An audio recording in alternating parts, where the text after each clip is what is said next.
Hello बच्चों, कैसे हैं आप सभी। उम्मीद करता हूँ बहुत अच्छे हैं, पढ़ाई को अच्छे से कंटिन्यू भी कर रहे हैं। मैं हूँ प्रशांत माहेश्वरी और fun with physics YouTube channel पर आप सभी का बहुत बहुत स्वागत है। आज की वीडियो क्लास में हम एक छोटे से चैप्टर नंबर 8 को डिस्कस करने वाले हैं। इलेक्ट्रोमैग्नेटिक वेव्स, विद्युत चुंबकीय तरंगे, 2 नंबर का चैप्टर है, जिसमें एक क्वेश्चन जो कि आधे मार्क का आएगा एमसीक्यू होगा, मतलब एबेसडे वाला सवाल, और एक शॉर्ट आंसर टाइप क्वेश्चन आने वाला है 1.5 नंबर का सवाल। तो टोटल 2 नंबर हो जाएंगे। ठीक है। लास्ट ईयर की अगर मैं बात करूं इस चैप्टर से, तो लास्ट ईयर इस चैप्टर से एक क्वेश्चन आया था हाफ मार्क का, ऑब्जेक्टिव एफएम रेडियो का,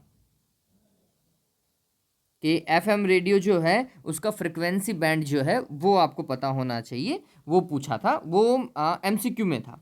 फिर 1.5 मार्क के लिए आपके पास में ये जो इलेक्ट्रोमैग्नेटिक वेव्स होती है ना बच्चों, इनके स्पेक्ट्रम से एक क्वेश्चन आया था। इसके स्पेक्ट्रम से एक क्वेश्चन आया था। अब ये स्पेक्ट्रम से क्वेश्चन कैसे आया था, उसमें 3 पार्ट थे कि इसका डिटेक्शन कैसे होता है, गन डायोड से कौन सी विद्युत चुम्बकीय तरंगों का संसूचन किया जा सकता है। कुछ इस तरीके के 3 सवाल मिलाकर के, आधे आधे नंबर के मिलाकर के उन्होंने 1.5 नंबर का सवाल बना दिया था। मैं कह रहा हूं इस बार जो मुझे इंपॉर्टेंट लग रहा है बच्चों, वो कुछ पॉइंट्स इस तरीके से। आप ये वाला फॉर्मूला जरूर याद रख लीजिएगा, E/B=C। ये पूछ सकता है कि निम्न में से कौन सा सूत्र या कौन सा फॉर्मूला जो है वो इलेक्ट्रिक फील्ड और मैग्नेटिक फील्ड के बीच में सही संबंध प्रदर्शित कर रहा है, सही रिलेशन बता रहा है। तो ये वाला फॉर्मूला E/B=C वाला फॉर्मूला अच्छे से ध्यान में रख लीजिएगा। एक और इसमें मैं ऐड कर देता हूं, आपके पास में विस्थापन धारा है, विस्थापन धारा का सूत्र जरूर याद रख लीजिएगा, विस्थापन धारा का सूत्र जरूर ध्यान में रख लीजिएगा। ठीक है, तो ये 2 फॉर्मूले प्लीज अच्छे से ध्यान में रख लीजिएगा, इनसे एबेसिड बन सकता है। ठीक।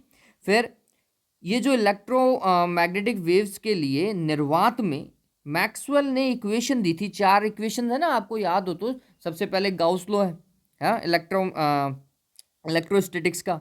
फिर मैग्नेटिज्म का गाउस लॉ है, second equation. Third ampere Maxwell equation जरूर से याद रख लीजिएगा, ये इंपॉर्टेंट है, ये वाली इंपॉर्टेंट है, ये थोड़ा सा ध्यान में रख लीजिएगा। और फैराडेज लॉ, ठीक है, फैराडे लॉ जो है वो भी एक इसकी मैक्सवेल इक्वेशन के अंदर आती है। तो ये चारों इक्वेशन अच्छे से याद रख लीजिएगा। मेरे को लग रहा है कि 1.5 नंबर के सवाल में इस बार ये वाला पॉइंट आ जाना चाहिए।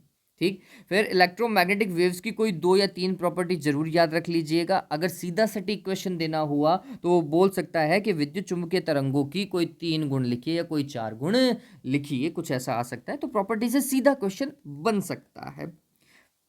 फिर इलेक्ट्रोमैग्नेटिक स्पेक्ट्रम तो आपको याद रखना ही पड़ेगा। जी एक्स पर देखो आई एम रेड, है ना, ये वाला पूरा का पूरा याद रख लीजिएगा। गामा रेज, एक्स रेज अच्छे तरीके से याद रख लीजिएगा।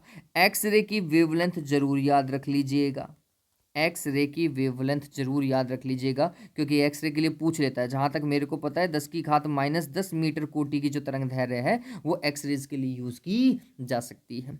ठीक है, तो वो पूछ सकता है एक्स रे, मेरे को लगता है कि इंपॉर्टेंट है इस पर्पज से।